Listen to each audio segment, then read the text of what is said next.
A blessed Friday to us.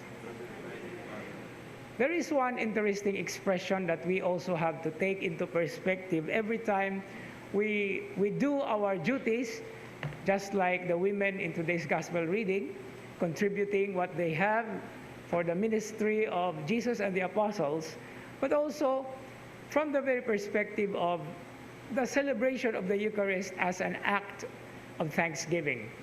And this expression is from the first reading today, where St. Paul, talking about the resurrection of Jesus being the first fruits of those who have fallen asleep.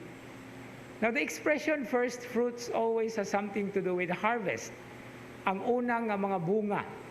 And in the context of the Jewish understanding and practice, the first fruits of the harvest always goes to the temple to be offered because it is for the rest of the harvest period.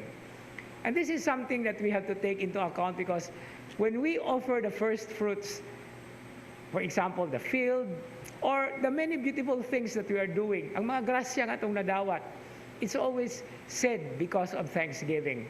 And that's the reason, in fact, why it is called gracia. No? And gracia is actually what we know in Spanish when you say gracias, di ba? It's thank you. No? Or the Italians would say grazie. No? So, salamat. And this is something that is so important because all of us are indebted to the Lord, whether we like it or not.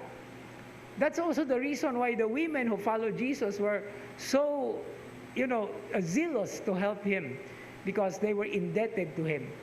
Pero usahay lang, in our context, indebtedness is described in Tagalog as utang na loob. I remember as a student, gipangutan namin nga, what is utang na loob? And then my classmate said, Sir, nganong utang na loob man? Wala ba'y utang na labas? No? Pero sa atong Binisaya is utang kabubuton. It's a debt of gratitude. But for our purposes, let's take the word debt. Let's retain what thanksgiving is. Pagka mapasalamaton, thank you, gratitude. And this is coming from the very heart of our hearts. And this is what we do, in fact, when we celebrate the Eucharist. The Eucharist is an act of thanksgiving because of the good gift that God has given us. And what is that gift? The first fruits of the harvest of faith, of the harvest of salvation. And it also reminds us that once the first fruits are offered, the rest of the crop and the crops and the harvest continues on and on.